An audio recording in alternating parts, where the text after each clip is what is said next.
ಆತ್ಮೀಯ SLC ವಿದ್ಯಾರ್ಥಿಗಳಿಗೆ ಮತ್ತೊಮ್ಮೆ ಗಣಿತ ವಿಡಿಯೋ ಪಾಠಕ್ಕೆ ಸ್ವಾಗತ. ವಿದ್ಯಾರ್ಥಿಗಳೇ, ಇಂದು ನಾವು ಬಹು ಆಯ್ಕೆ ಪ್ರಶ್ನೆ ಆಧಾರಿತ SLC ಪೂರ್ವ ಸಿದ್ಧತಾ ಪರೀಕ್ಷೆ ಪ್ರಶ್ನೆ ಪತ್ರಿಕೆ 1 ಅಥವಾ ಪ್ರಾಕ್ಟೀಸ್ ಪೇಪರ್ 1ರಲ್ಲಿ ಭಾಗ 2 ನಾವು ನೋಡೋಣ. ಈಗಾಗಲೇ ನಾವು ಭಾಗ 1ರಲ್ಲಿ ಪ್ರಶ್ನೆ 1ರಿಂದ 20ರವರೆಗಿನ ಪ್ರಶ್ನೆಗಳಿಗೆ ನಾವು ಪರಿಹಾರವನ್ನು ಕಂಡಿದ್ದೇವೆ. ಹಾಗಾಗಿ ಈ ಒಂದು ವಿಡಿಯೋ 2ರಲ್ಲಿ ನಾವು 21ರಿಂದ 40ರವರೆಗಿನ ಪ್ರಶ್ನೆಗಳಿಗೆ ಪರಿಹಾರವನ್ನು ಕಂಡುಹಿಡಿಯೋಣ. ಯಾವ ವಿದ್ಯಾರ್ಥಿಗಳು ಭಾಗ 1ರಲ್ಲಿನ ಒಂದು ಪ್ರಶ್ನೆಗಳಿಗೆ ಪರಿಹಾರವನ್ನು ವೀಕ್ಷಿಸಲಿವೋ ಅವರು ಈ ಒಂದು ವಿಡಿಯೋದ ಕೆಳಗಿನ ಡಿಸ್ಕ್ರಿಪ್ಷನ್ ಬಾಕ್ಸ್ನಲ್ಲಿ ಭಾಗ 1ರ ಲಿಂಕನ್ನು ಕೊಡಲಾಗಿದೆ. ಹಾಗಾಗಿ ಅದನ್ನು ಉಪಯೋಗಿಸಿಕೊಂಡು ಆ ವಿದ್ಯಾರ್ಥಿಗಳು ಪ್ರಶ್ನೆ 1ರಿಂದ 20ರವರೆಗಿನ ಪ್ರಶ್ನೆಗಳಿಗೆ ಉತ್ತರವನ್ನು ವೀಕ್ಷಿಸಬಹುದಾಗಿದೆ. ಹಾಗಾಗಿ ಪ್ರಶ್ನೆ 21, ಎಕ್ಸ್ ಅಕ್ಷದಿಂದ ಪಿ ಬಿಂದುಗಳೇನಾಗಿದ್ದಾವೆ 2 ಮತ್ತು 3 ಬಿಂದುವಿಗೆ ಇರ್ತಕ್ಕಂಥ ದೂರವನ್ನು ಕಂಡುಹಿಡಿಯಬೇಕು. ಸೊ ನಾವು ದೂರವನ್ನು ಕಂಡುಹಿಡಿಯಬೇಕಾದ್ರೆ ಒಂದು ಚಿಕ್ಕ ಗ್ರಾಫನ್ನು ಹಾಕಿಕೊಂಡು ಕೂಡ ನಾವು ಮಾಡ್ಬೋದು. ಸಾಮಾನ್ಯವಾಗಿ ನಿಮಗೆಲ್ಲರ ಗೊತ್ತಿರುವ ಹಾಗೆ ಮೂಲ ಬಿಂದು 0 ಆಗಿರುತ್ತದೆ. ಇದು ಎಕ್ಸ್ ಅಕ್ಷ, ಇದು ಎಕ್ಸ್ ಡ್ಯಾಶ್ ಅಕ್ಷ, ಮೇಲ್ಭಾಗದಲ್ಲಿರ್ತಕ್ಕಂಥದ್ದು ವೈ ಮತ್ತು ವೈ ಡ್ಯಾಶ್ ಅಕ್ಷಗಳಾಗಿರುತ್ತವೆ. ಹಾಗಾಗಿ ಇಲ್ಲಿ ಈ ಒಂದು ಗ್ರಾಫ್ನಲ್ಲಿ ಬಲಭಾಗದಲ್ಲಿ ಏನಾಗಿದೆ 1, 2, 3 ಆಗಿರುತ್ತೆ. ಮೇಲ್ಭಾಗದಲ್ಲಿ ಕೂಡ 1, 2, 3. ಎಡಭಾಗದಲ್ಲಿ ಎಕ್ಸ್ ಡ್ಯಾಶ್ನಲ್ಲಿ ಮೈನಸ್ ಆಗಿರುತ್ತವೆ. ವೈ ಡ್ಯಾಶ್ನಲ್ಲಿ ಕೆಳಭಾಗದಲ್ಲಿ ಅದು ಕೂಡ ಮೈನಸ್ನ ಒಂದು ಬೆಲೆಯನ್ನು ಹೊಂದಿರ್ತವೆ. ಹಾಗಾಗಿ ನಾವು 2 ಮತ್ತು 3ರ ಬೆಲೆಯನ್ನು ಗುರುತಿಸಿದಾಗ ನಮಗೆ ಇಲ್ಲಿ ಒಂದು ಅಂದಾಜವಾಗಿ ಗುರುತಿಸ್ಬೋದು. ಆಗ ನಮಗೆ ಎಕ್ಸ್ ಅಕ್ಷದಿಂದ ಇರ್ತಕ್ಕಂಥ ದೂರ ಎಷ್ಟಾಗಿದೆ ಅಂತ ಹೇಳಿದಾಗ 2 ಮತ್ತು 3 ಅಂತಂದಾಗ ಎಕ್ಸ್ ಅಕ್ಷದಿಂದ 3 ಮಾನಗಳನ್ನು ನಮಗೆ ಹೊಂದಿರ್ತವೆ. ಎಷ್ಟು ದೂರವಾಗಿದೆ ಅಂದರೆ 3 ಮಾನ. ಹಾಗಾಗಿ ನಮಗೆ ಇದರ ಸರಿಯಾದ ಉತ್ತರ ಎಷ್ಟಾಗಿದೆ ಅಂದರೆ ಸಿ ಆಪ್ಷನ್ 3 ಮಾನಗಳು ಏನಾಗಿದೆಯಲ್ಲ ಇದು ಆ ದೂರ ಆಗಿದೆ ಅಂತ ನಾವು ಹೇಳ್ಬೋದು. ನೆಕ್ಸ್ಟ್ ಪ್ರಶ್ನೆ 22ನೇ ಪ್ರಶ್ನೆ ಏನಾಗಿದೆ. 22ನೇ ಪ್ರಶ್ನೆ ಮೂಲ ಬಿಂದುವಿನಿಂದ ಪಿ ನಿರ್ದೇಶಾಂಕಗಳು ಎಕ್ಸ್ ಮತ್ತು ವೈ ಬಿಂದುವಿಗೆ ಇರ್ತಕ್ಕಂಥ ದೂರ. ಅಂದರೆ ಇದು ದೂರ ಸೂತ್ರಗಳನ್ನು ಉಪಯೋಗಿಸಿಕೊಂಡು ಮೂಲ ಬಿಂದುಗಳು 0, 0 ಆದಾಗ ದೂರ ಸಮನಾಗಿದೆ ಏನಾಗಿದೆ √(x²+y² ಅಂತಕ್ಕಂಥದ್ದು ಸರಿಯಾಗಿದ್ದಂಥ ಉತ್ತರ. ಹಾಗಾಗಿ ಇಲ್ಲಿ ನೀಡಿರುವ ಉತ್ತರದಲ್ಲಿ ಎ ಆಪ್ಷನ್ ಏನಾಗಿದೆ D √(x²+y²) ಯಾವಾಗ ಮೂಲ ಬಿಂದುಗಳು 0, 0 ಆದಾಗ ಅಂತ ನಾವು ಹೇಳಬಹುದು. 23ನೇ ಪ್ರಶ್ನೆಯನ್ನು ನೋಡಿದಾಗ ಸರಾಸರಿ, ಮಧ್ಯಾಂಕ ಮತ್ತು ರೂಢಿ ಬೆಲೆ ಇವುಗಳ ನಡುವಿನ ಸಂಬಂಧವನ್ನು ನಾವು ಕಂಡುಹಿಡಿಯಬೇಕಾದಾಗ ನಮಗೆ ಸಾಮಾನ್ಯವಾಗಿ ಬಹುಲಕದ ಸೂತ್ರ ಗೊತ್ತಿರುತ್ತದೆ. ಬಹುಲಕ ಸಮನಾಗಿದೆ 3 ಮಧ್ಯಾಂಕ -2 ಸರಾಸರಿ, -2 ಸರಾಸರಿ. ಇದನ್ನು ತೆಗೆದುಕೊಂಡು ನಾವು ಬಹುಲಕ ಇಲ್ಲಿ ಮಧ್ಯಾಂಕದ ಸೂತ್ರವನ್ನು ಕೇಳಿದ್ದಾನೆ, ಸೊ ಅಥವಾ ಸರಾಸರಿ ಕೇಳಿದ್ದಾನೆ, ಯಾವುದು ಸರಿಯಾದ ಉತ್ತರ ಇದೆ ಅಂತ ನಾವು ಪರೀಕ್ಷಿಸಬಹುದು. ನಮಗೆ ಇಲ್ಲಿ ಸಾಮಾನ್ಯವಾಗಿ 3 A, B ಮತ್ತು C ದಲ್ಲಿ ಮಧ್ಯಾಂಕದ ಸೂತ್ರವನ್ನು ನೀಡಿದ್ದಾನೆ. ಹಾಗಾಗಿ 3 ಮಧ್ಯಾಂಕ ಸಮನಾಗಿದೆ, 3 ಮಧ್ಯಾಂಕ ಸಮನಾಗಿದೆ, ಶಾರ್ಟ್ ಆಗಿ ಬರೀತೀನಿ ನಾನು. 3 ಮಧ್ಯಾಂಕ ಸಮನಾಗಿದೆ ರೂಢಿ ಬೆಲೆ, ಎಡಭಾಗದಲ್ಲಿ ರೂಢಿ ಬೆಲೆ ಇದೆ, ಅದು ಹಾಗೆ ಇಟ್ಕೊಂಡು ರೂಢಿ ಬೆಲೆ -2 ಸರಾಸರಿಯನ್ನು ಬಲಭಾಗಕ್ಕೆ ತಂದಾಗ +2 ಸರಾಸರಿ. ಸೊ ಇದು ಸರಿಯಾದ ಉತ್ತರ ಆಗಿದೆ. ಇದು ಸರಿಯಾದ ಉತ್ತರ ಇಲ್ಲಿ ನೀಡಿರುವ ಒಂದು ಆಯ್ಕೆಯಲ್ಲಿ ಯಾವುದು ಸರಿಯಾಗಿದೆ ಅಂದರೆ ಎ ಆಪ್ಷನ್ ಏನಾಗಿದೆಯಲ್ಲ 3 ಮಧ್ಯಾಂಕ ಸಮನಾಗಿದೆ ರೂಢಿ ಬೆಲೆ +2 ಸರಾಸರಿ ಸರಿಯಾದ ಉತ್ತರವಾಗಿದೆ. ಈಗ ನಾವು 24ನೇ ಪ್ರಶ್ನೆಯನ್ನು ನೋಡಿದಾಗ 10, 13, 5, 15, 5, 20, 5 ರೂಢಿ ಬೆಲೆ ಯಾವುದಾಗಿದೆ. ಸೊ ರೂಢಿ ಬೆಲೆ ಎಂದಾಗ ಅವರ್ಗೀಕೃತ ದತ್ತಾಂಶಗಳು ಕೊಟ್ಟಾಗ ಯಾವ ಬೆಲೆಯು ಹೆಚ್ಚು ಬಾರಿ ಪುನರಾವರ್ತನೆಯಾಗಿರುತ್ತದೆ ಅದೇ ರೂಢಿ ಬೆಲೆ ಆಗಿರುತ್ತದೆ. ಹಾಗಾಗಿ ಈ ಒಂದು 24ನೇ ಪ್ರಶ್ನೆಯಲ್ಲಿ 5 ಅಂತಕ್ಕಂಥದ್ದು ಏನಾಗಿದೆ ಸುಮಾರು 1, 2, 3 ಬಾರಿ ಪುನರಾವರ್ತನೆ ಆಗಿದೆ. ಹಾಗಾಗಿ ಇದರ ಒಂದು ರೂಢಿ ಬೆಲೆ ಯಾವುದಾಗಿದೆ ಅಂದರೆ 5 ಆಪ್ಷನ್ ಎ ಸರಿಯಾಗಿದೆ. ಮುಂದಿನ ಪ್ರಶ್ನೆ, ಕೊಟ್ಟಿರುವ ಕೋಷ್ಟಕದಲ್ಲಿ ಮಧ್ಯಾಂಕವಿರುವ ವರ್ಗಾಂತರವು ಯಾವುದು ಅಂತ ಕೇಳ್ತಾನೆ. ಅಂದರೆ ಇಲ್ಲಿ ನಮಗೆ ವರ್ಗಾಂತರ ಕೊಟ್ಟಿದ್ದಾನೆ, ಆವೃತ್ತಿ ಕೊಟ್ಟಿದ್ದಾನೆ. ಅಂದರೆ ಸಂಚಿತ ಆವೃತ್ತಿಯನ್ನು ನಾವು ಕಂಡುಹಿಡಿಯಬೇಕಾಗುತ್ತೆ. ಸಂಚಿತ ಆವೃತ್ತಿಗೆ ನಾವು ಕಮ್ಯುಟೇಟಿವ್ ಫ್ರೀಕ್ವೆನ್ಸಿ CF ಅಂತ ಹೇಳ್ತೀವಿ. ಸೊ ಈಗ ನಾವು ಕಂಡುಹಿಡಬೇಕಾದ್ರೆ ಮೊದಲಿಗೆ ಏನಾಗಿದೆ 5 ಹಾಗೆ ಬರ್ಕೋಬೇಕು. 5 2ರಲ್ಲಿ 18 ಇದೆ ಅಂದರೆ 18, 5 ಕೂಡಿಸಿದಾಗ 23 ಆಯಿತು. ನಂತರದಲ್ಲಿ ಬೆಲೆಯನ್ನು ಕೂಡಿಸ್ತಾ ಹೋದಾಗ 23ರಲ್ಲಿ 12 ಕೂಡಿಸಿದಾಗ 35 ಆಯಿತು. 35ರಲ್ಲಿ 9 ಕೂಡಿಸಿದಾಗ ನಮಗೆ ಎಷ್ಟಾಯಿತು 44 ಆಯಿತು. ನೋಡಿ ವಿದ್ಯಾರ್ಥಿಗಳೇ, ನಮಗೆ ಇಲ್ಲಿ 44 ಅಂದಾಗ ಅಂದಾಜು ಮಧ್ಯಾಂಕ ಅಂದಾಗ 44/2 ಅಂದಾಗ 22 ಆಯಿತು. 22 ಇಲ್ಲಿ ಯಾವುದು ಬಂದಿದೆ 23 ಅಂತಂದಾಗ ನಮಗೆ ಎರಡನೇ ವರ್ಗಾಂತರ ಏನಾಗಿದೆ ಇಲ್ಲಿ 10 ಮತ್ತು 20 ಒಳಗೊಂಡಿರ್ತಕ್ಕಂಥದ್ದು ಇಲ್ಲಿ ಆ ಮಧ್ಯಾಂಕ ಇದೆ ಅಂತ ನಾವು ಹೇಳ್ಬೋದು. ಹಾಗಾಗಿ ಆ ಮಧ್ಯಾಂಕ ಇರತಕ್ಕಂಥ ವರ್ಗಾಂತರ 10ರಿಂದ 20 ಅಂತಕ್ಕಂಥದ್ದು ಬಿ ಆಪ್ಷನ್ ಏನಾಗಿದೆ ಸರಿಯಾದ ಉತ್ತರವಾಗಿದೆ. ಈಗ 26ನೇ ಪ್ರಶ್ನೆ, ಈ ಕೆಳಗಿನ ತ್ರಿಭುಜದ ವಿಧಗಳಲ್ಲಿ ಯಾವಾಗಲೂ ಸಮರೂಪಿಯಾಗಿರುವವು ಯಾವುದು? ಲಂಬಕೋನ ತ್ರಿಭುಜಗಳು ಯಾವಾಗಲೂ ಸಮರೂಪಿಗಳಾಗಿರುತ್ತವೆ? ಇಲ್ಲ, ಇದು ಸಮಂಜಸವಾಗಿಲ್ಲ. ಎರಡನೇ, ಸಮಕೋನೀಯ ತ್ರಿಭುಜಗಳು ಯಾವಾಗಲೂ ಸಮರೂಪಿಗಳಾಗಿರುತ್ತವೆ ಎಂದಾಗ ಇದು ಸಮಂಜಸವಾಗಿರ್ತಕ್ಕಂಥದ್ದು ಅನ್ನಿಸ್ತದೆ. ಹಾಗಾಗಿ ಬಿ ಆಪ್ಷನ್ ಏನಾಗಿದೆ ಸರಿಯಾಗಿದೆ. ಅಸಮರೂಪ ತ್ರಿಭುಜಗಳಾಗಬಹುದು, ಸಮದ್ವಿಬಾಹು ತ್ರಿಭುಜಗಳಾಗಿರುವುದು ಯಾವಾಗಲೂ ಸಮರೂಪಿಗಳಾಗಿರುವುದಿಲ್ಲ. ಯಾವಾಗಲೂ ಸಮರೂಪಿ ಆಗಿರುತ್ತದೆ ಅಂತ ಹೇಳಿದ್ರೆ ಅದು ಸಮಕೋನೀಯ ಈ ತ್ರಿಭುಜಗಳೇನಾವೆ ಯಾವಾಗಲೂ ಅವು ಸಮರೂಪಿಗಳಾಗಿರುತ್ತವೆ ಅಂತ ನಾವು ಹೇಳ್ಬೋದು. ಪ್ರಶ್ನೆ 27ರಲ್ಲಿ ಏನಾಗಿದೆ, ಕೊಟ್ಟಿರುವ ಚಿತ್ರದಲ್ಲಿ ಡಿ ಸಮಾಂತರವಾಗಿದೆ BC, AD ಸಮನಾಗಿದೆ 2.4 ಸೆಂಟಿಮೀಟರ್, BD ಸಮನಾಗಿದೆ 7.2 ಸೆಂಟಿಮೀಟರ್, AEಯ ಬೆಲೆಯು 1.8 ಸೆಂಟಿಮೀಟರ್ ಆದಾಗ ACಯ ಬೆಲೆಯನ್ನು ಕಂಡುಹಿಡಿಯಿರಿ. ನೋಡಿ, ADಯ ಬೆಲೆ ಕೊಟ್ಟಿದ್ದಾನೆ ಮತ್ತು BDಯ ಬೆಲೆ ಕೊಟ್ಟಿದ್ದಾನೆ. ಹಾಗಿದ್ದಾಗ ABಯ ಬೆಲೆಯನ್ನು ನಾವು ಕಂಡುಹಿಡಬೇಕಾದ್ರೆ AD ಮತ್ತು AD ಪ್ಲಸ್ BDಯ ಬೆಲೆಯನ್ನು ನಾವು ಕೂಡಿಸಿದಾಗ ಇದು ನಮಗೇನಾಗ್ತದೆ ABಯ ಬೆಲೆ ಆಗಿರುತ್ತದೆ. ಹಾಗಾಗಿ AB ಸಮನಾಗಿದೆ ಏನಾಗಿದೆ AD ಪ್ಲಸ್ BD. ADಯ ಬೆಲೆ ಎಷ್ಟಾಗಿದೆ ನಮಗೆ ಗೊತ್ತಿರುವ ಹಾಗೆ 2.4 ಸೆಂಟಿಮೀಟರ್ ಮತ್ತು BDಯ ಬೆಲೆ 7.2 ಸೆಂಟಿಮೀಟರ್ ಅಂದರೆ ಎರಡು ಸೇರಿಸಿದಾಗ ನಮಗೆ 9.6 ಸೆಂಟಿಮೀಟರ್ ಏನಾಗಿರುತ್ತದೆ, ಇದು ABಯ ಬೆಲೆ ಆಗಿರುತ್ತದೆ. ಈಗ ನಾವು ತೇಲ್ಸ್ ಪ್ರಮೇಯವನ್ನು ಉಪಯೋಗಿಸಿಕೊಂಡು ನಾವು ಬರೆದಾಗ AD ಡಿವೈಡೆಡ್ ಬೈ AB ಸಮನಾಗಿದೆ AE divided by AC. So ಈಗಾಗಲೇ ADಯ ಬೆಲೆ ಗೊತ್ತಾಗಿದೆ 2.4 ಸೆಂಟಿಮೀಟರ್, ABಯ ಬೆಲೆ ಗೊತ್ತಾಗಿದೆ 9.6 ಸೆಂಟಿಮೀಟರ್, AEಯ ಬೆಲೆ ಕೂಡ ಗೊತ್ತಾಗಿದೆ 1.8. ಸೊ ನಮಗೆ ಈ CEಯ ಬೆಲೆ ಕಂಡುಹಿಡಬೇಕಾಗಿದೆ. CEಯ ಬೆಲೆಯನ್ನು ನಾವು ಬರೆದಿಟ್ಕೊಳ್ಳೋಣ, ಅಥವಾ AC ಡಿವೈಡೆಡ್ ಬೈ AC. ಈಗ ನಾವು ಇದನ್ನು ಓರೆ ಗುಣಾಕಾರ ಮಾಡಿ ಬಿಡಿಸಿಕೊಂಡಾಗ ACಯ ಬೆಲೆಯು ನಮಗೆ ದೊರೆಯುತ್ತದೆ. ACಯ ಬೆಲೆ ಏನಾಗುತ್ತದೆ ಅಂದರೆ 7.2 ಸೆಂಟಿಮೀಟರ್ ಆಗುತ್ತದೆ. ದೇರ್ಫೋರ್ 7.8 ಸೆಂಟಿಮೀಟರ್ ಇರತಕ್ಕಂಥ ಬೆಲೆ ಯಾವುದಾಗಿದೆ ಅಂದರೆ ಇಲ್ಲಿ ಸಿ ಆಪ್ಷನ್ ಏನಾಗಿದೆ 7.2 ಸೆಂಟಿಮೀಟರ್ ಸರಿಯಾದ ಉತ್ತರವಾಗಿದೆ. ಮುಂದಿನ ಪ್ರಶ್ನೆಯನ್ನು ನೋಡಿದಾಗ 28ನೇ ಪ್ರಶ್ನೆ, ಕೊಟ್ಟಿರುವ ಚಿತ್ರದಲ್ಲಿ ತ್ರಿಭುಜ ABC ಮತ್ತು ತ್ರಿಭುಜ DFಗಳು ಸಮರೂಪಿಗಳಾಗಿವೆ ಹಾಗೂ ಅಲ್ಲಿರ್ತಕ್ಕಂಥ ಒಂದು ಅನುರೂಪ ಕೋನಗಳು ತ್ರಿಭುಜ ABC, ಕೋನ ABC ಮತ್ತು ಕೋನ EFD 80 ಡಿಗ್ರಿ ಆದಾಗ ಕೋನ ಡಿಯ ಅಳತೆಯನ್ನು ಕಂಡುಹಿಡಿಯಿರಿ. ನೋಡಿ, ಈಗಾಗಲೇ ತ್ರಿಭುಜ ABCಯಲ್ಲಿ ನಮಗೆ 2 ಕೋನಗಳು ಕೊಟ್ಟಿದ್ದಾರೆ. ಅಂದರೆ ಇನ್ನೊಂದು ಕೋನ ಏನಾಗಿರುತ್ತದೆ, ನಮಗೆ ಸಿ ಕೋನವನ್ನು ಕಂಡುಹಿಡಿದಿದ್ದೇ ಆದರೆ ಅದು 40 ಡಿಗ್ರಿ ಆಗ್ತದೆ. ಏಕೆಂದರೆ ತ್ರಿಭುಜದ ಎಲ್ಲ ಒಳಕೋನಗಳ ಮೊತ್ತ 180 ಡಿಗ್ರಿ ಆಗಿರುತ್ತದೆ. ಹಾಗೆಯೇ ನಾವು ಈ ABC ಮತ್ತು ತ್ರಿಭುಜ DEF ಅಂತಕ್ಕಂಥದ್ದು ಸಮರೂಪಿಗಳಾಗಿದ್ದಾವೆ ಅಂತ ಹೇಳ್ತಾರೆ. ಸಮರೂಪಿಗಳಾಗಿದ್ದಾಗ ಅನುರೂಪ ಬಾಹುಗಳು ಸಮಾನುಪಾತದಲ್ಲಿ ಇರ್ತವೆ. ಹಾಗಾಗಿ ನಮಗೆ ABಯ ಒಂದು ಬಾಹು ಏನಾಗಿದೆ EFಗೆ ಸಮರೂಪಿಯಾಗಿದೆ ಮತ್ತು ಸಮ ಅನುಪಾತದಲ್ಲಿ ವಿಭಾಗಿಸ್ತವೆ. ಅದೇ ರೀತಿಯಲ್ಲಿ ACಯ ಬಾಹು DFಗೆ ಒಂದು ಸಮಾನುಪಾತದಲ್ಲಿ ಇರ್ತದೆ.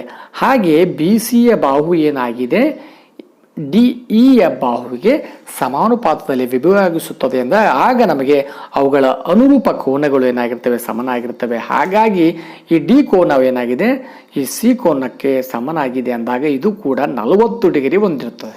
ಯಾಕಂದರೆ ಅನುರೂಪ ಕೋನಗಳಾಗಿದ್ದಾವೆ. ಹಾಗಾಗಿ ಇಲ್ಲಿ ಆಪ್ಷನ್ ಏನಾಗಿದೆ A ಆಪ್ಷನ್ ಏನಾಗಿದೆ 40 ಡಿಗ್ರಿ ಅಂತಕ್ಕಂಥದ್ದು ಸರಿಯಾಗಿದೆ.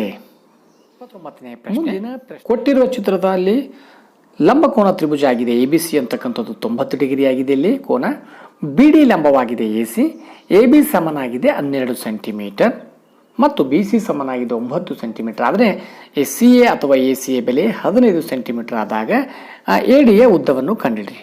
ನಮ್ಗೆ ಈಗಾಗಲೇ ಗೊತ್ತು ಇದು ಲಂಬಕೋನ ತ್ರಿಭುಜವಾಗಿದೆ. BD ಲಂಬವಾಗಿದೆ AC ಅಂದಾಗ ಇಲ್ಲೂ ಕೂಡ ಅದನ್ನು ಕೂಡ ಒಂದು ಲಂಬಕೋನ ತ್ರಿಭುಜವನ್ನು ಉಂಟು ಮಾಡುತ್ತದೆ. ಹಾಗಾಗಿ ಸಮರೂಪ ತ್ರಿಭುಜಗಳ ಅನುರೂಪ ಬಾಹುಗಳು ಸಮಾನುಪಾತದಲ್ಲಿ ಇರ್ತವೆ ಅಂತಕ್ಕಂಥ ನಿಯಮವನ್ನು ಉಪಯೋಗಿಸಿಕೊಂಡು ನಾವು ಬಿಡಿಸಿದ್ದೇ ಆದರೆ ಇಲ್ಲಿ ನಮಗೆ AB ಸ್ಕ್ವೇರ್ ಸಮನಾಗಿದೆ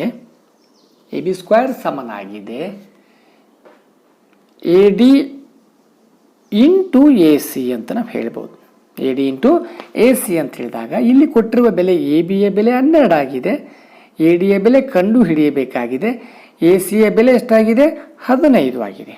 ಎ ಸಿಯ ಬೆಲೆ 15 ಆಗಿದೆ. ಹಾಗಾಗಿ ಎ ಬಿ ಸ್ಕ್ವೇರ್ ಸಮನಾಗಿದೆ A D into A C. So ಬೆಲೆಗಳು ಕೊಟ್ಟಾಗ 12 ಸ್ಕ್ವೇರ್ ಸಮನಾಗಿದೆ. ಎ ಡಿಯ ಬೆಲೆ ಕಂಡು ಹಿಡಿಯಬೇಕು. ಎ ಸಿಯ ಬೆಲೆ 15. ದೇರ್ಫೋರ್ ಎ ಡಿ ಸಮನಾಗಿದೆ 12ರ ವರ್ಗ 144 ಭಾಗಿಲೆ 15 ಅಂದಾಗ ಇದನ್ನು ಭಾಗಿಸಿದಾಗ ನಮಗೆ ಬರ್ತಕ್ಕಂಥ ಬೆಲೆ 9.6 ಸೆಂಟಿಮೀಟರ್ ಆಗುತ್ತದೆ. 9.6 ಸೆಂಟಿಮೀಟರ್ ಇರತಕ್ಕಂಥ ಸರಿಯಾದ ಉತ್ತರ ಡಿ ಆಪ್ಷನ್ ಆಗಿದೆ. ಈ ಕೆಳಗಿನವುಗಳಲ್ಲಿ ಯಾವುದು ಪೈಥಾಗೊರಸ್ ತ್ರಿಬಳಿಗಳು ಅಲ್ಲ? ಈಗಾಗಲೇ ನಿಮ್ಗೆ ಗೊತ್ತು, ಪೈಥಾಗೊರಸ್ ತ್ರಿಬಳಿಗಳು ಅಂದ್ರೆ ಅತ್ಯಂತ ದೊಡ್ಡ ಬಾಹು ಏನಾಗಿರ್ತದೆ? ವಿಕರ್ಣ ಆಗಿರ್ತದೆ. ವಿಕರ್ಣದ ಮೇಲಿನ ವರ್ಗ ಉಳಿದೆರಡು ಬಾಹುಗಳ ಮೇಲಿನ ವರ್ಗಗಳ ಮೊತ್ತಕ್ಕೆ ಸಮನಾಗಿದೆ ಅಂತಕ್ಕಂಥ ಒಂದು ನಿಯಮವನ್ನು ಉಪಯೋಗಿಸಿಕೊಂಡು ಮೇಲ್ಕಂಡ ಎಲ್ಲ ಒಂದು ಆಯ್ಕೆಯಲ್ಲಿ ಆಪ್ಷನ್ಗಳನ್ನು ತೆಗೆದುಕೊಂಡು ಬಿಡಿಸಿದಾಗ ನಮಗೆ ಈಗ ಒಂದನೇ ಆಪ್ಷನ್ ಏನಾಗಿದೆ? 6, 8, 10 ಅಂದಾಗ ಇದು ಏನಾಗುತ್ತೆ? 10ರ ವರ್ಗ 100, 8ರ ವರ್ಗ 64 ಮತ್ತು 6ರ ವರ್ಗ 36 ಅಂದಾಗ ಇವೆರಡು ಏನಾಗಿದೆ? ಸಮನಾಗ್ತದಾಗ. ಹಾಗಾಗಿ ಇದು ತ್ರಿಬಳಿ ಆಗಿದೆ. ತ್ರಿಬಳಿ ಅಲ್ಲ ಅಂತಕ್ಕಂಥ ನಾವು ಆಪ್ಷನ್ ಯಾವುದಾಗಿದೆ ಅಂದಾಗ ನಮಗೆ 7, 8, 9 ಅಂತಕ್ಕಂಥ ಸಿ ಆಪ್ಷನ್ ಏನಾಗಿದೆ? ಇದು ಏನಾಗ್ತದೆ? ಇದು ತ್ರಿಬಳಿಗಳು ಅಲ್ಲ. ಏಕೆಂದರೆ ಅತ್ಯಂತ ದೊಡ್ಡ ಬಾಹುವನ್ನು ತೆಗೆದುಕೊಂಡು ಅದನ್ನು ವಿಕರ್ಣ ಎಂದು ತೆಗೆದುಕೊಂಡು ಅದರ ವರ್ಗವನ್ನು ಮಾಡಿದಾಗ ನಮಗೆ ಉಳಿದಿರ್ತಕ್ಕಂಥ 2 ಬಾಹುಗಳನ್ನು ತೆಗೆದುಕೊಂಡು ಅವುಗಳ ವರ್ಗ ಮಾಡಿದಾಗ ಅವೆರಡರ ಮೊತ್ತ ಸರಿ ಆಗೋದಿಲ್ಲ ಅಂದಾಗ ಅದು ತ್ರಿಬಳಿಗಳಲ್ಲ. ಯಾವುದು ಸರಿಯಾಗಿರುತ್ತದೆ ಅದು ಏನಾಗಿರುತ್ತದೆ? ನಮಗೆ ತ್ರಿಬಳಿಗಳು ಆಗಿರ್ತವೆ. ಹಾಗಾಗಿ ಇಲ್ಲಿ ಸಿ ಆಪ್ಷನ್ ಏನಾಗಿದೆ? ತ್ರಿಬಳಿಗಳು ಅಲ್ಲ. 31ನೇ ಪ್ರಶ್ನೆಯನ್ನು ನೋಡೋಣ. ಕೊಟ್ಟಿರುವ ಚಿತ್ರದಲ್ಲಿ ಪಿ ಕ್ಯೂದ ಉದ್ದವನ್ನು ಕಂಡುಹಿಡಿಯಿರಿ. ಇಲ್ಲಿ ಪಿ ಕ್ಯೂನ ಉದ್ದವನ್ನು ಕಂಡುಹಿಡಿಯಬೇಕಾಗಿದೆ. ನೋಡಿ, ನಮಗೆ ಕೊಟ್ಟಿರ್ತಕ್ಕಂಥ ಚಿತ್ರ ಸ್ವಲ್ಪ ನೋಡಿ. ಇದು ಏನಾಗಿದೆ? ನಮಗೆ ವೃತ್ತಕ್ಕೆ ಬಾಹ್ಯ ಬಿಂದುವಿನಿಂದ ಎಳೆದಿರ್ತಕ್ಕಂಥ ಸ್ಪರ್ಶಕಗಳಾಗಿವೆ. ಇಲ್ಲಿ ಕ್ಯೂ ಬಿಂದುವಿನಿಂದ ಎಳೆದಿರ್ತಕ್ಕಂಥ ಸ್ಪರ್ಶಕಗಳು ಏನಾಗಿವೆ? ಸಿ ಕ್ಯೂ ಮತ್ತು ಬಿ ಕ್ಯೂಗಳು ಪರಸ್ಪರ ಸಮನಾಗಿರುತ್ತವೆ. ಇದು 4 ಸೆಂಟಿಮೀಟರ್ ಆಗಿರುತ್ತದೆ. ಹಾಗೆ ಪಿ ಬಾಹ್ಯ ಬಿಂದುವಿನಿಂದ ಎಳೆದಿರ್ತಕ್ಕಂಥ ಸ್ಪರ್ಶಕಗಳು ಎ ಪಿ ಮತ್ತು ಪಿ ಬಿಗಳು ಸಮನಾಗಿರುತ್ತವೆ ಅಂದಾಗ ಇದನ್ನು ಕೂಡ ನಮಗೆ ಎ ಪಿ ಮತ್ತು ಪಿ ಬಿಗಳು 2 ಸೆಂಟಿಮೀಟರ್ ಆಗಿರುತ್ತವೆ. ಈಗ ನಮಗೆ ಈ ಪಿ ಕ್ಯೂನ ಅಳತೆಯನ್ನು ಬೇಕಾದಾಗ ಪಿ ಕ್ಯೂ ಸಮನಾಗಿದೆ P B plus P Q. So ಹಾಗಾಗಿ ನಾವೆರಡನ್ನು ಕೂಡಿಸಿದಾಗ ನಮಗೆ ಬರ್ತಕ್ಕಂಥ ಉತ್ತರ ಎಷ್ಟಾಯಿತು? 6 ಸೆಂಟಿಮೀಟರ್. ಇದು ಪಿ ಕ್ಯೂನ ಅಳತೆ ಆಗಿದೆ. 6 ಸೆಂಟಿಮೀಟರ್ ಇರತಕ್ಕಂಥ ಒಂದು ಸರಿಯಾದ ಆಯ್ಕೆ ಯಾವುದಾಗಿದೆ ಅಂದರೆ ಸಿ ಆಪ್ಷನ್ ಏನಾಗಿದಿಲ್ಲ, 6 ಸೆಂಟಿಮೀಟರ್. ಇದು ಸರಿಯಾದ ಉತ್ತರ, ಪಿ ಕ್ಯೂನ ಉದ್ದವಾಗಿದೆ. 32ನೇ ಪ್ರಶ್ನೆಯನ್ನು ನೋಡಿದಾಗ ಕೊಟ್ಟಿರ್ತಕ್ಕಂಥ ಚಿತ್ರದಲ್ಲಿ ಕೋನ ಒ ಬಿ ಸಿ ಸಮನಾಗಿದೆ 40 ಡಿಗ್ರಿ ಆದಾಗ ಕೋನ ಎ ಒ ಸಿಯ ಬೆಲೆಯನ್ನು ಕಂಡುಹಿಡಿಯಿರಿ. ಕೋನ ಎ ಒ ಸಿಯ ಅಳತೆಯನ್ನು ಕಂಡುಹಿಡಬೇಕಾದ್ರೆ ನೋಡಿ, ಈ ಚಿತ್ರದಲ್ಲಿ ಬಿ ಕೋನ 40 ಡಿಗ್ರಿ ಆಗಿದೆ. ಇದು ಕೂಡ ವೃತ್ತಕ್ಕೆ ಬಾಹ್ಯ ಬಿಂದುವಿನಿಂದ ಎಳೆದಿರ್ತಕ್ಕಂಥ ಸ್ಪರ್ಶಗಳು ಸಮನಾಗಿದ್ದಾವೆ ಅಂತಕ್ಕಂಥ ಒಂದು ನಿಯಮವನ್ನು ಉಪಯೋಗಿಸ್ಕೊಂಡು ನೋಡಿದಾಗ ಹಾಗೂ ಸಿ ಯಲ್ಲಿ ಉಂಟಾಗಿರ್ತಕ್ಕಂಥ ಕೋನ ಏನಾಗಿದೆ?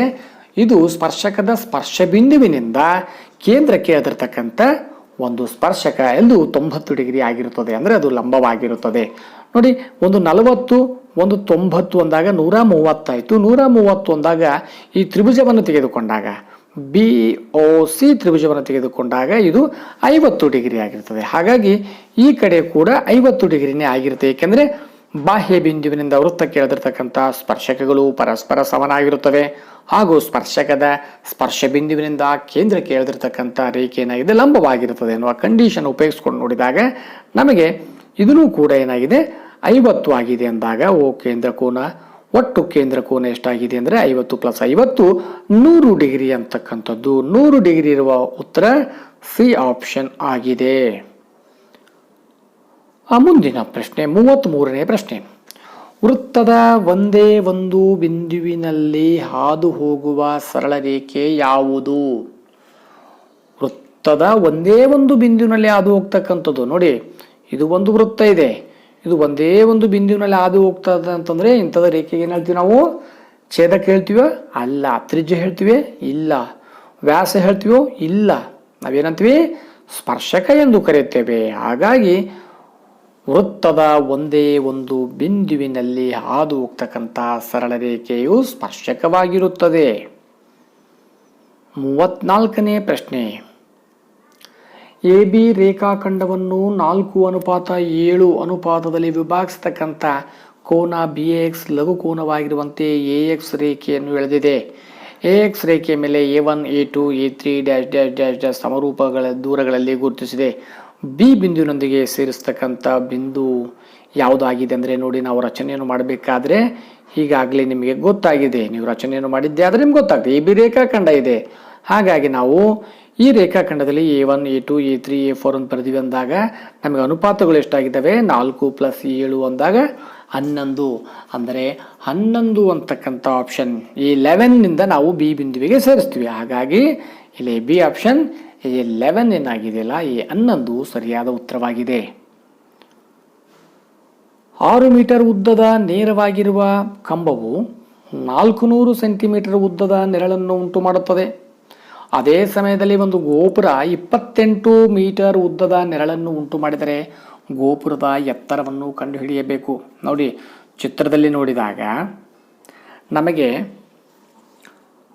ಇಲ್ಲಿ ಎ ಬಿ ಅಂತಕ್ಕಂಥ ಒಂದು ಎತ್ತರ, ಗೋಪುರದ ಎತ್ತರ ಕಂಡುಹಿಡಿಯಬೇಕು. ಡಿ ಅಂತಕ್ಕಂಥದ್ರ ಎತ್ತರ 6 ಮೀಟರ್ ಆಗಿದೆ ಮತ್ತು ಇ ಸಿ ಅಂತಕ್ಕಂಥದ್ದು ಏನಾಗಿದೆ ನಿಮಗೆ ನೋಡಿ ಲೆಕ್ಕದಲ್ಲಿ ಕೊಟ್ಟಿದ್ದಾರೆ 400 ಸೆಂಟಿಮೀಟರ್. ಸೊ 400 ಸೆಂಟಿಮೀಟರ್ ಅಂದರೆ ಏನಾಗಿದೆ, ನಮಗೆ ಮೀಟರ್ದಲ್ಲಿ ಕನ್ವರ್ಟ್ ಮಾಡಿಕೊಂಡಾಗ ಇದು ಕೂಡ ಮೀಟರ್ದಲ್ಲಿ ನಮಗೆ 4 ಮೀಟರ್ ಆಗಿರುತ್ತದೆ. ಈಗ ನಾವು ಇದನ್ನು ಬಿಡಿಸಿದಾಗ ಸಮರೂಪ ತ್ರಿಭುಜಗಳ ಒಂದು ಅನುರೂಪ ಬಾಹುಗಳನ್ನು ತೆಗೆದುಕೊಂಡು ನಾವು ಬಿಡಿಸಿದ್ದೇ ಆದರೆ ನೋಡಿ ಸುಲಭವಾಗಿ ಅನುರೂಪ ಬಾಹುಗಳು ಯಾವುದಾಗಿದೆ ಇಲ್ಲಿ ಅಂತಂದಾಗ ಡಿ ಇ ಅನುರೂಪ ಬಾಹು ಎ ಬಿ ಆಗಿರುತ್ತದೆ. ಹಾಗೆ ಇ ಸಿಯ ಅನುರೂಪ ಬಾಹು ಬಿ ಸಿ ಆಗಿರುತ್ತೆ. ಇವನ್ನು ತೆಗೆದುಕೊಂಡು ಬಿಡಿಸಿದಾಗ ನಮಗೆ ಎ ಬಿಯ ಬೆಲೆ ದೊರೆಯುತ್ತದೆ. ಸೊ ಎ ಬಿ ಭಾಗಿಲೆ ಡಿ ಸಮನಾಗಿದೆ ಬಿ ಸಿ ಭಾಗಿಲೆ ಇ ಸಿ. ಸೊ ಕೊಟ್ಟಿರುವ ಬೆಲೆಯನ್ನು ಇದರಲ್ಲಿ ಅಳವಡಿಸಿದಾಗ ಎ ಬಿಯ ಬೆಲೆ ಗೊತ್ತಿಲ್ಲ, ಎಕ್ಸ್ ಅಂತ ತಿಳ್ಕೋಣ. ಎಕ್ಸ್ ಡಿವೈಡೆಡ್ ಬೈ ಡಿ ಇಯ ಬೆಲೆ ಎಷ್ಟಾಗಿದೆ? 4 ಸಮನಾಗಿದೆ. ಬಿ ಸಿಯ ಬೆಲೆ ಎಷ್ಟಾಗಿದೆ? 28. ಇ ಸಿಯ ಬೆಲೆ ಎಷ್ಟಾಗಿದೆ? ಇ ಸಿಯ ಬೆಲೆ 4 ಆಗಿದೆ. ಡಿ ಯ ಬೆಲೆ 4 ಅಲ್ಲ 6 ಆಗಿದೆ.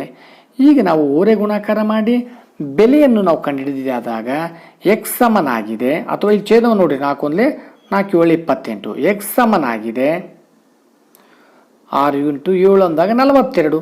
42 ಅಂತಕ್ಕಂಥದ್ದು ಏನಾಗಿದೆ ಮೀಟರ್. ಸರಿಯಾದ ಉತ್ತರ 42 ಇರ್ತಕ್ಕಂಥ ಒಂದು ಉತ್ತರ ಯಾವುದಾಗಿದೆ ಇಲ್ಲಿ? ಸಿ ಆಪ್ಷನ್ ಆಗಿದೆ. ಹಾಗಾಗಿ C is the right answer. ಬೇಕು ಪ್ರಶ್ನೆ 36. ಐಸ್ ಕ್ರೀಮ್ ಇದು ಈ ಕೆಳಗಿನಿಂದ ಕೂಡಿದ ಘನಾಕೃತಿ. ಐಸ್ ಕ್ರೀಮ್ ಹೇಗೆ ಇರುತ್ತೆ? ಈ ರೀತಿ ಇರುತ್ತೆ. ಇದು ಒಂದು ಶಂಕು ಆಗಿರುತ್ತೆ, ಇದು ಒಂದು ಅರ್ಧಗೋಳ. ಇದು ಶಂಕು, ಇದು ಅರ್ಧಗೋಳ. ಅಂದರೆ ಅರ್ಧಗೋಳ ಪ್ಲಸ್ ಶಂಕುನ ಅರ್ಧಗೋಳ ಅಥವಾ ಸಿಲಿಂಡರ್ನ ಅಂತಕ್ಕಂಥ ತೆಗೆದುಕೊಂಡಾಗ ನಮಗೆ ಅರ್ಧಗೋಳ ಪ್ಲಸ್ ಶಂಕು ಇರ್ತಕ್ಕಂಥ ಡಿ ಆಪ್ಷನ್ ಏನಾಗಿದೆಯಲ್ಲ ಸರಿಯಾದ ಉತ್ತರ ಆಗಿದೆ. ಮುಂದೆ ಶಂಕುವನ್ನು ಅದರ ಪಾದಕ್ಕೆ ಸಮಾಂತರವಾಗಿ 2 ಭಾಗಗಳಲ್ಲಿ ಕತ್ತರಿಸಿದಾಗ ಕೆಳಭಾಗದಲ್ಲಿ ಉಳಿದ ಭಾಗ ಯಾವುದಾಗಿರ್ತದೆ? ಶಂಕು ಇದೆ. ಶಂಕುವಿನಲ್ಲಿ ನಾವು ಅದಕ್ಕೆ ಕತ್ತರಿಸಿದಾಗ ನಮಗೆ ಉಳಿದಿರ್ತಕ್ಕಂಥದ್ದು ಯಾವ ಆಕೃತಿ ದೊರೆಯುತ್ತದೆ ಅಂದಾಗ ನಮಗೆ ಸರಿಯಾದ ಉತ್ತರ ಅಂತ ಹೇಳಿದರೆ ಶಂಕುನೋ ಘನನೋ ಸಿಲಿಂಡರೋ ಅಥವಾ ಶಂಕುವಿನ ಭಿನ್ನಕ ಅಂದಾಗ ಡಿ ಆಪ್ಷನ್ ಏನಾಗಿದೆಯಲ್ಲ ಶಂಕುವಿನ ಭಿನ್ನಕ ಸರಿಯಾದ ಉತ್ತರವಾಗಿದೆ. 38ನೇ ಪ್ರಶ್ನೆ. ಒಂದು ಘನವಸ್ತುವಿನ ಆಕಾರವನ್ನು ಗೋಳದಿಂದ ಸಿಲಿಂಡರ್ಗೆ ಪರಿವರ್ತಿಸಿದಾಗ ಸಿಲಿಂಡರ್ನ ಘನಫಲವು ನೋಡಿ ಗೋಳದಿಂದ ಸಿಲಿಂಡರ್ಗೆ ಬದಲಾಯಿಸಿದೆ. ನಾವು ಗೋಳದಿಂದ ಸಿಲಿಂಡರ್ಗೆ ಬದಲಾಯಿಸಿದಾಗ ಸಿಲಿಂಡರ್ನ ಘನಫಲ ಏನಾಗಿರುತ್ತದೆ? ಎರಡೂ ಈಕ್ವಲ್ ಆಗಿರ್ತವೆ. ಅಂದರೆ ಹೆಚ್ಚೂ ಆಗೋದಿಲ್ಲ, ಕಡಿಮೆನೂ ಆಗೋದಿಲ್ಲ. ಹಾಗಾಗಿ ಅದರಲ್ಲಿ ಯಾವುದೇ ಬದಲಾವಣೆ ಆಗೋದಿಲ್ಲ. ಯಾಕಂದರೆ ಗೋಳದಿಂದ ಸಿಲಿಂಡರ್ಗೆ ಪರಿವರ್ತನೆ ಮಾಡಿದ್ದೀವಿ. ಹಾಗಾಗಿ ಇಲ್ಲಿ ಸಿ ಆಪ್ಷನ್ ಏನಾಗಿದೆ, ಯಾವುದೇ ಬದಲಾವಣೆ ಇಲ್ಲ ಅಂತಕ್ಕಂಥದ್ದು ಸರಿಯಾದ ಉತ್ತರವಾಗುತ್ತದೆ. ಪ್ರಶ್ನೆ 31. ಒಂದೇ ತ್ರಿಜ್ಯ ಇರುವ 2 ಅರ್ಧ ಗೋಳಗಳನ್ನು ಜೋಡಿಸಿದಾಗ ಉಂಟಾಗ್ತಕ್ಕಂಥ ಆಕೃತಿ ಯಾವುದು? ನೋಡಿ, ಅರ್ಧ ಗೋಳಗಳಿದಾವಲ್ಲ, ಅರ್ಧ ಗೋಳಗಳನ್ನು ನಾವು ಸೇರಿಸಿದಾಗ ನಮಗೆ ಉಂಟಾಗ್ತಕ್ಕಂಥದ್ದು ಏನಾಗಿದೆ? ಗೋಳವಾಗಿದೆ. ಯಾವುದಾಗ್ತದ? ಗೋಳವಾಗ್ತದ. ಹಾಗಾಗಿ ಆಪ್ಷನ್ ಡಿ ಸರಿಯಾದ ಉತ್ತರ.